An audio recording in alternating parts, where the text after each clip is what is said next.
Muraho tubahaye ikaze nanone kuri Nzuri Market, kuri channel yanyu ihora ibagezaho imitungo itimukanwa igurishwa cyangwa se ikodeshwa.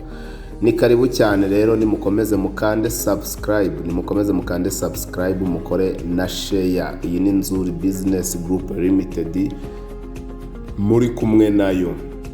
Nkuko mubibonye dutangiriye kuri kaburimbo, ngira ngo mwabibonye. Tugiye kubereka ikibanza cyiza cyane kiri muri quartier nshyashya iri mu gutera imbere, iri kubakwamwo amazu y'imitamenwa yo guturamo meza cyane. Iki kibanza kiri muri metero nkeya uvuye kuri kaburimbo, kiri hano Ikabuye, urenze uruganda gato cyane rw'isukari ugahita uzamuka ugana mu nganda. Ngira ngo mwabonye umuhanda wa kaburimbo uzamuka ujya kuri iki kibanza, nuvuga ngo uca hagati mu nganda hariya rwose. Haruguru yaho gatoya niho hari iyo quartier bari guturamo nziza cyane, niho iki kibanza kiri. Ni hagati, kiri nko muri metero 500 cyangwa se kilometero imwe uvuye kuri kaburimbo nini iyi ngiyi ikomeza za Byumba na Uganda. Iki kibanza rero ni cyiza, gifite ubuso 400 n'imisago, ni kuvuga ngo kiraruta ibibanza bisanzwe bino bya 300. Kikaba kiri muri quartier nziza, ahantu rwose hitegeye umujyi wa Kigali.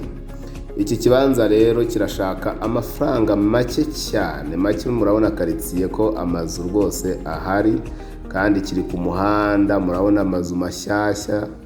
Ni ikibanza cyiza rwose nkuko mwagiye mubibona, kandi ahantu hari guturwa byoroshye kwibonera icyangombwa cyo kubaka, kuko ikibanza giteye borne. Ni quartier nshyashya, kubona icyangombwa cyo kubaka ni vuba cyane. Kigura ahubwo duhita tugukorera igishushanyo cy'inzu nziza y'akataraboneka ushyiramo, ndetse tunayikubakire nubishaka. Iki kibanza kirashaka amafaranga make atakigura ikibanza kiri ahantu mu miturire heza nk'aha hateye borone, kuko kirashaka miliyoni 10 zonyine, ndetse waje neza twanagukaturiza tukagukuriraho andi mafaranga makeya. Iki kibanza kigure kitaragucika. Niba wagikunze duhamagare kuri 0788864797 cyangwa se 0781230123.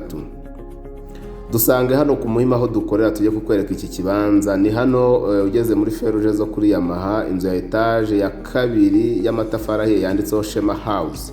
Uradusanga muri etage ya nyuma, umuryango wa mbere ureba ku Gisozi.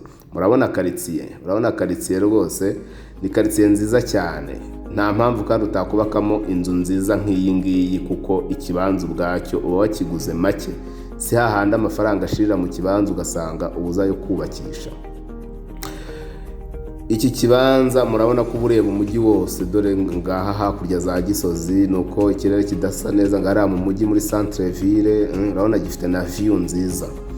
Ni karibu cyane rero, komeza ukande subscribe, ukore na share, ukomeze kujya wirebera imari nziza tubagezaho umunsi ku wundi. Izindi mbuga zacu rero wadusangaho ni Facebook page, Instagram, Twitter, hose twitwa Nzuri Market. Si ibyo gusa kandi dufite na website www.nzuri.rw. Komeza rero ugubwe neza aho uri hose, kandi tukwibutsa yuko tubasha kumanaginga imitungo yanyu itimukanwa, tukabafasha kuyibyaza umusaruro, tukabashyiriramo abakiriya, ndetse tukabafasha no kugira gute no kubakurikirana, haba kubishyuza ndetse no kwita ku nyubako zanyu.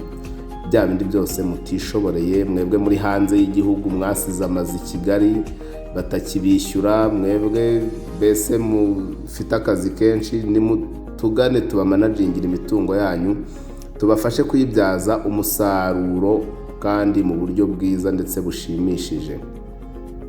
Ni karibu cyane rero iwacu hano muri Nzuri Business Group. Umukiriya ni umwami.